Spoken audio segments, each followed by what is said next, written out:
एक गरीब लड़का जो अपनी पढ़ाई का खर्च पूरा करने के लिए घर घर जाकर चीजें बेचता था ताकि कुछ पैसा कमा सके। एक दिन वो बहुत प्यासा और भूखा था और उसके पास खाना खरीदने के पैसे भी नहीं थे। आखिर इसने हिम्मत करके एक घर के दरवाजे पर दस्तक दी, उस उम्मीद पर कि उसको खाना या पानी मिल सके। माजरत, क्या मुझे एक गिलास पानी मिल सकता है? हाँ बिल्कुल, अंदर आओ।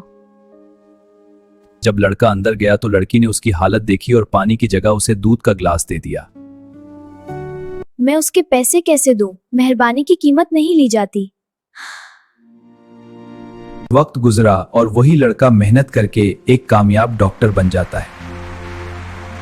कुछ साल बाद वही लड़की शदीद बीमार हो गई और उसे उस लड़के के अस्पताल लाया गया।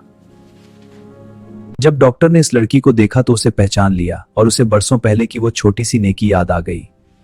उसके पास बिल पैसे नहीं थी, लेकिन जब काउंटर पर गई और बिल का पूछा तो उस बिल के नीचे लिखा था एक गिलास दूध के बदले ये बिल अदा हो चुका है। तो उससे हमने ये सीखा कि नेकी कभी जाया नहीं जाती, एक दिन जरूर वापस आती है।